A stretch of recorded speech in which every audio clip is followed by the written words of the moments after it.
If I had a chance to sit down with Faith, we'll talk how we've, always talked. Myself and Faith, we've been friends, really good friends, and we fight, right? And we find a way to settle our differences. If I have a chance to sit with Faith right now, we would definitely talk it out the way we talk about like our other, issues that we have had. We'll laugh it off and then we'll move on.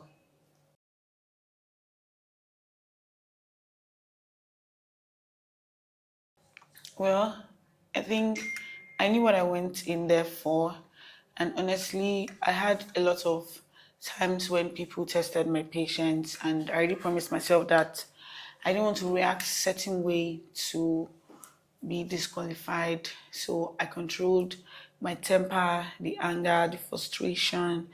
I just put myself together in my head and just said, I'm going to be here as long as I can be. And that was what worked for me.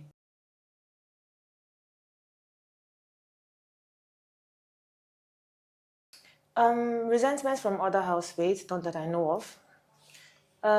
Pressure. Sometimes it wasn't really, well, heavy is the head that wears the crown. So I wouldn't say there was some pressure, but then not every time, right? Just like few occasions. But then, yeah, the rest was swift.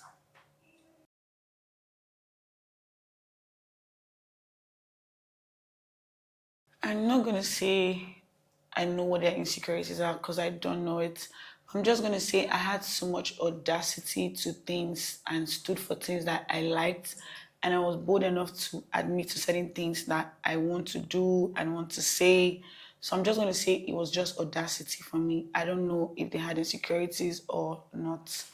But I'm just going to say maybe my audacity was just overwhelming for them.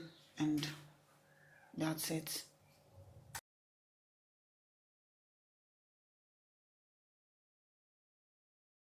A lot. I can't even. There's none that I like have a pin to, but then the ones I've seen are like really funny.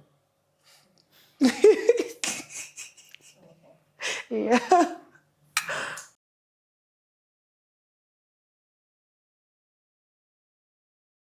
I've always said this thing. It's like a repetition. Well, as we all know, or like I've said before, I am a state coordinator for Clearcare Foundation, and I am a beautician. So I'd also like to expand and have a beauty school, home and abroad, where I, share my craft, share my knowledge, and whatever is in store for me. I'm open to whatever is in store for me, in the outside world since we're out now. Yeah. I'm still trying to take in everything because there's a lot of love. Honestly, there's a lot of love to take in. So I'm just gonna stick with doing what I was doing. I had a small business, I want to grow. And then my son is at that age where I want to actually get to know him more than just how are you? I'm fine. So just focusing on love and growth generally.